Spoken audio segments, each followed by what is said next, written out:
This is the AEW Collision November 2nd, 2024 full show results video which takes place at Liacouras Center in Philadelphia, Pennsylvania.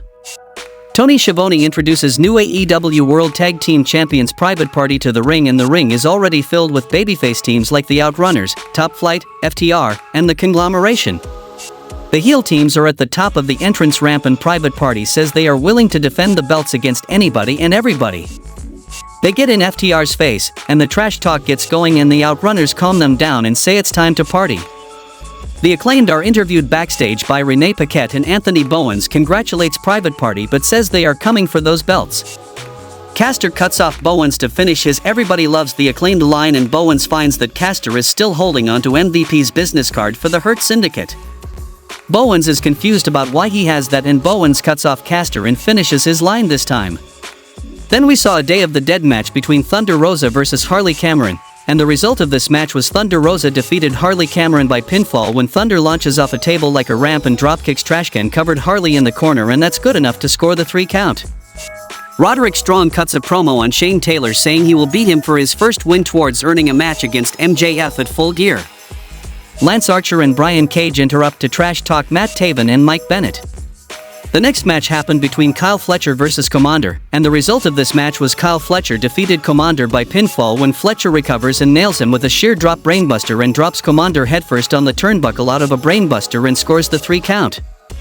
Fletcher tries to beat down Commander after the fight, but Mark Davis interrupts and confronts him, and Fletcher leaves the ring after they exchange some words. Daniel Garcia finds TNT champion Jack Perry backstage, and Garcia says he's been dealing with pretentious pieces of trash like Perry his entire life.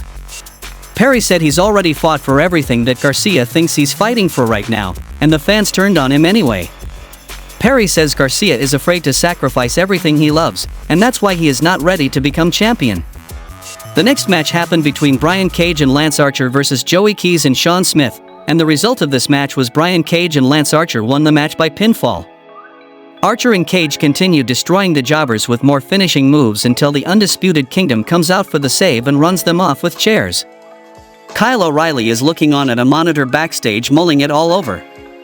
Nick Wayne and Kip Sabian interrupt an AR Fox interview, and Wayne says he learned from his father Christian Cage to always hold a grudge and never forget when he's been wronged.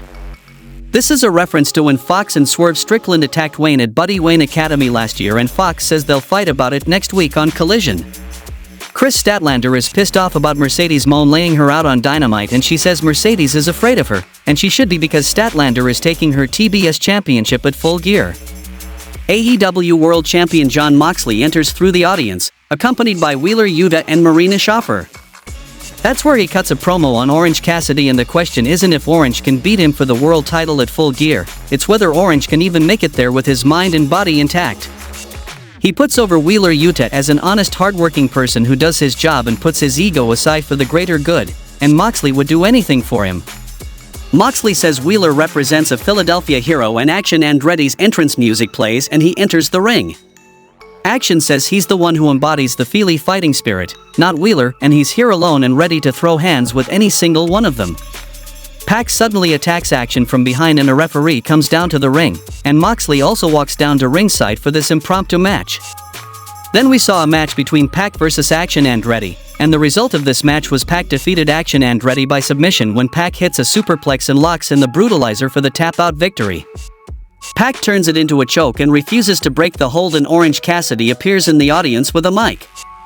He says the old Wheeler Yuta would never have let someone wrap a chair around his mentor's neck and let someone crush it. Orange says Moxley doesn't care about Wheeler and is just using him, and he will show everybody that Moxley is not the man he says he is.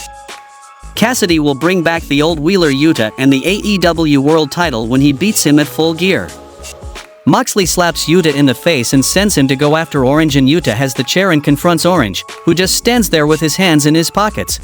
Wheeler hesitates and looks back at Moxley in the ring, and that second is enough time for Cassidy to grab the chair from Wheeler and take him out with an orange punch, and Moxley is irritated as Orange Cassidy leaves through the crowd. Malachi Black cuts a promo on Adam Cole, suggesting he's fighting his own demons but may still drag Adam down into a dark hole when they wrestle on Dynamite. Kyle Fletcher and Konosuke Takeshita are interviewed backstage, and Fletcher says he is sick of looking back into the past with someone like Mark Davis, and now wants to win the AEW World Tag Team titles with Takeshita. They'll be wrestling together in a tag match on Dynamite against Ricochet and a mystery partner. The next match happened between Lio Rush vs Aria Daivari, and the result of this match was Lio Rush defeated Aria Daivari by pinfall when Rush hits the rebound cutter on Daivari and then pins him after a frog splash. Johnny TV is backstage with MXM Collection and he says fashion saves more lives than doctors.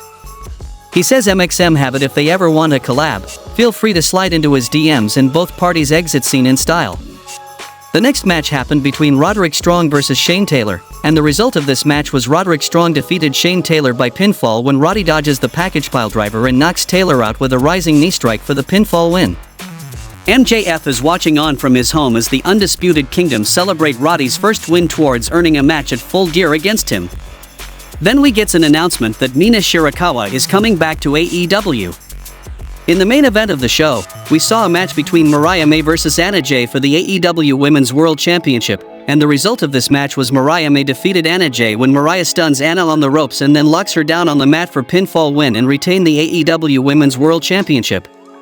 Mariah May taunts Anna Jay and celebrates her win as Collision goes off the air.